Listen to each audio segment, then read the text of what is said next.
a partir de hoje, todas as lives que eu fizer aqui, ou no Facebook, ou no TikTok, ou no Quai, ou no Instagram, que eu pouco faço, mas pretendo voltar a dar umas pinceladas, ou no YouTube, certo? Eu quero lançar essa pergunta se você apoia. Deveriam ser criminalizados aqueles que usam a prática da feitiçaria para matar pessoas? Sim ou não? Hã? Baseado no que está aqui na Bíblia, viu? A pergunta não é uma coisa que eu tirei da minha cabeça, não. Eu tenho um respaldo na Bíblia, viu? Deveriam ser ou não? Do mesmo jeito que são criminalizados aqueles que tocam em nomes de determinadas religiões, na sua opinião, deveriam sim ou não ser criminalizados aqueles que matam pessoas no ocultismo, dentro da prática da feitiçaria? Responda para mim se você puder. Deveria sim ou não? Qual a sua opinião? Desde a fundação do Brasil até hoje, você tem ideia de quantas pessoas que já morreram? Tem ideia? Por obra de feitiçaria? Você tem ideia, pessoal? De quantas pessoas que já foram mortas por obra de feitiçaria? Pelo ocultismo?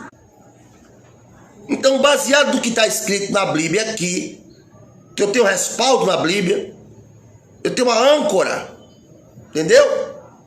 Para me respaldar, deveriam, sim ou não, ser criminalizados aqueles que matam pessoas usando a prática da feitiçaria? Sim ou não? Responda aí. Responda aí, por favor. Vamos voltar ao texto.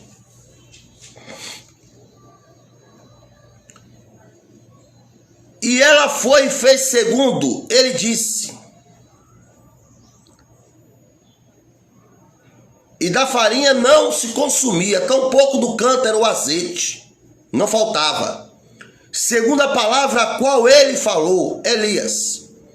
E sucedeu que depois dessas coisas, que o filho da mulher, da senhora da casa, caiu enfermo. E a sua enfermidade era muito grave, até que nele não se restou mais fôlego. Ou seja, a viúva aqui estava sendo provada aqui, sabe, gente?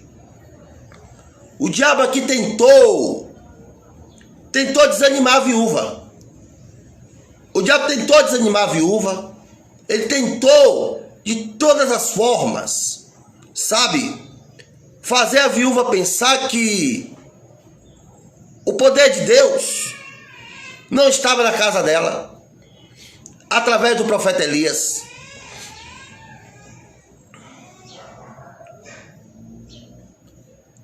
Versículo 18. E ela disse a Elias: o que tenho eu contigo, ó tu homem de Deus? Vieste até mim para chamar à lembrança o meu pecado, para matar meu filho? Ou seja, ela estava culpando o profeta. Ela estava achando que foi o profeta. Foi a presença do profeta. Porque a unção do profeta era tão grande que, por ela se considerar pecadora, ela achou que Deus estava ali para cobrar o pecado dela através do filho. Senhoras e senhores, a versículo diz: e ele lhe disse: dai-me teu filho. E ela o retirou do seu seio e fez subir para um soltão, onde ele habitava, e deitou sobre a própria cama. E ele gritou, Elias gritou ao Senhor e disse, ó Senhor Deus, tu trouxe também o mal sobre esta viúva, com quem me hospedo, ao matar seu filho? E ele estendeu sobre a criança 3 vezes e clamou ao Senhor e disse, ó Senhor meu Deus,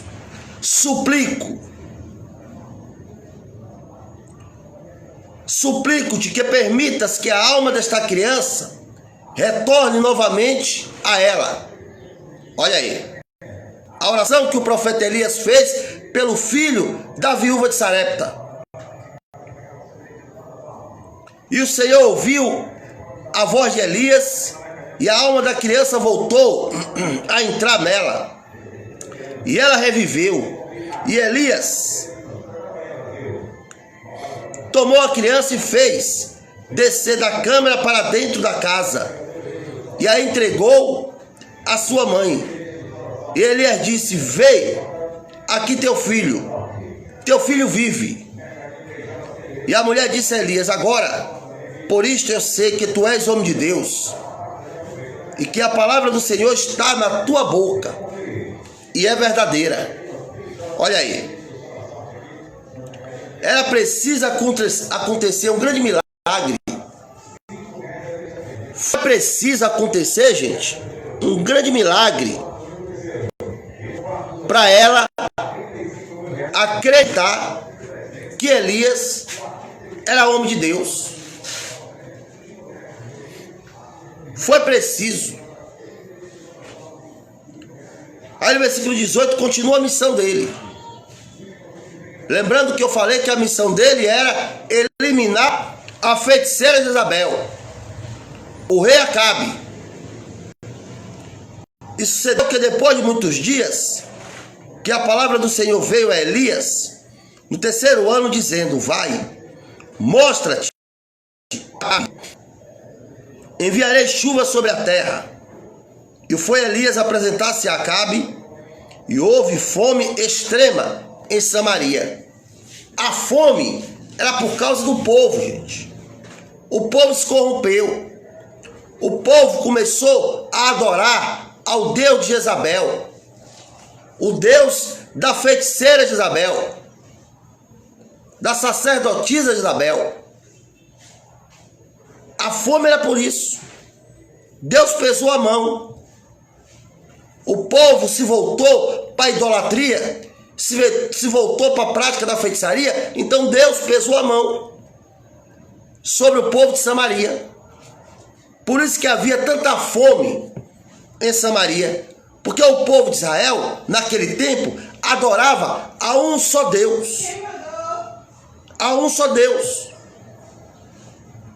E Jezabel estava tentando contaminar o povo de Israel, corromper o povo de Israel com seus deuses, Baal e Aserá. E alguns hebreus, alguns israelenses, seguiram os Baalins de Jezabel,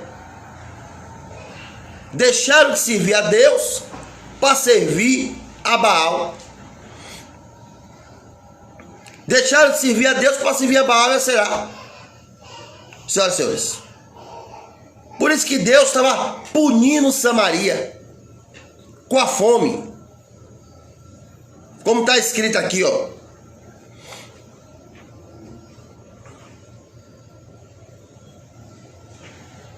E Elias apresenta-se a Acabe, e houve muita fome em Samaria. Por que a fome? Por causa do culto de Jezabel. Por que a fome? Por que Samaria estava travada? A cidade de Samaria estava travada. Por que o povo estava sofrendo? Por que o povo está gemendo, passando fome em Samaria? Porque o povo deixou de adorar ao Deus único para adorar a rainha Jezabel.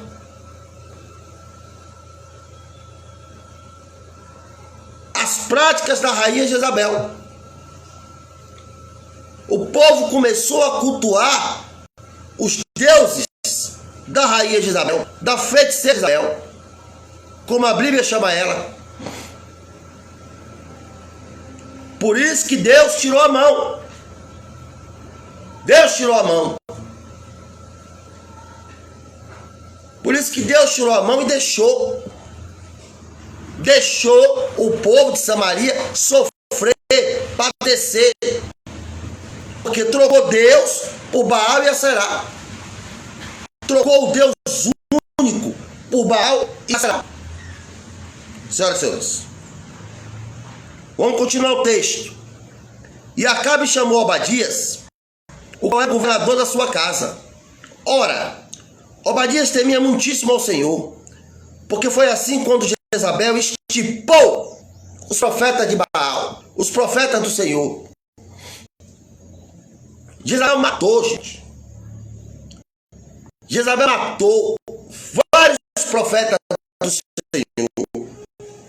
No próximo texto, eu vou ler dessa parte. No próximo texto, Jezabel mandou matar vários profetas do Senhor, por causa da prática da idolatria e da feitiçaria que ela queria estabelecer dentro de Samaria, dentro de Israel. Então ela mandou matar vários profetas do Senhor. Vários profetas do Senhor. Ela mandou matar. Por causa de Baal e Aserá. Por causa das suas práticas. Ela queria contaminar. Senhoras e senhores. Contaminar o seu povo. Ela queria contaminar o povo de Israel através do seu povo. Melhor dizendo,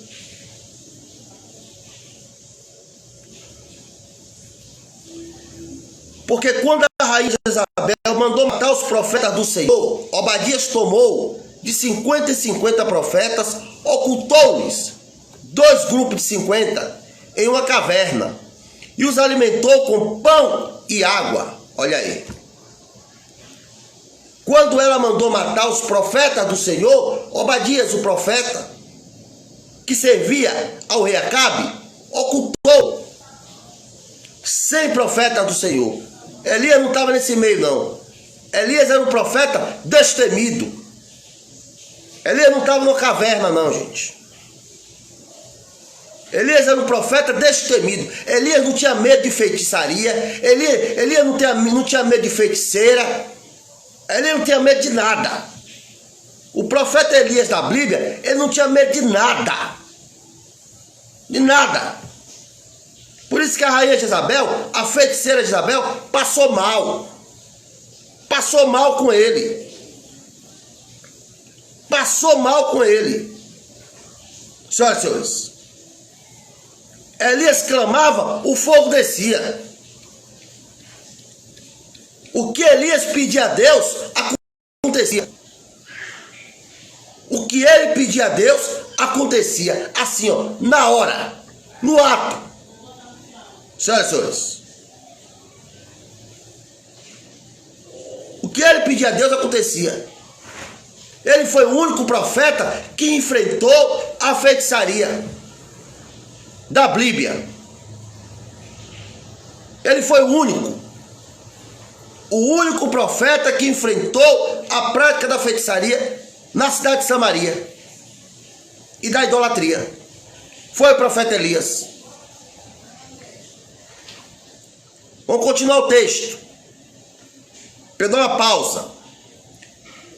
E Acabe disse a Obadias: adentra, versículo 5, a terra, a todas as fontes de água e todos os ribeiros, porventura, podemos achar erva para salvar a vida dos cavalos e das mulas, para que não perca todos os animais? Assim, eles dividiram a terra entre si. Para atravessá-la, Acabe seguiu por um caminho sozinho.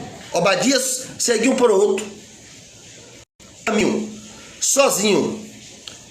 E enquanto Obadias estava no caminho, eis que Elias encontrou, e ele conheceu, e prostou-se sobre a sua face e disse: És tu, meu senhor Elias? E ele respondeu: Sou eu. Vai contar ao teu senhor que eis que Elias está aqui. E ele disse: No que tenho eu pecado contra ti, para entregar o teu servo na mão de Acabe, para me matar? Como vive o Senhor teu Deus, não há nação ou reino para onde o meu Senhor não tenha te enviado à tua procura. Dizendo eles: Aqui não está. Então fazia jurar os reinos e nações que não te havia encontrado. E agora tu dizes: Vai e conta ao teu senhor que Elias está aqui. E sucederá que tão logo eu parta daqui, que o Espírito do Senhor te carregue. Ou seja, Obadias estava com medo do Espírito de Deus, do Espírito do Senhor, levar Elias dali. Entendeu, senhores? Porque tudo que Elias pedia a Deus, Deus respondia. Deus respondia. Tudo que ele pedia a Deus, Deus atendia. E aí Obadias estava com medo do profeta Elias ser arrebatado dali e o rei Acabe achar que ele estava mentindo e matar ele. E matar ele, senhores. Só que não foi isso que aconteceu. O profeta Elias, ele não era covarde. Se tem uma coisa que o profeta Elias não era covarde. Não foi à toa que foi ele que matou todos os profetas de Baal e Aserá. Não foi à toa que foi ele que matou todos os feiticeiros de Baal e Aserá. Foi ele, o profeta Elias. Foi ele que livrou Israel da feitiçaria de Jezabel. Foi ele que livrou da idolatria de Jezabel. Quem livrou Israel foi o profeta Elias, através do poder de Deus. Vamos de louvor, já já eu volto.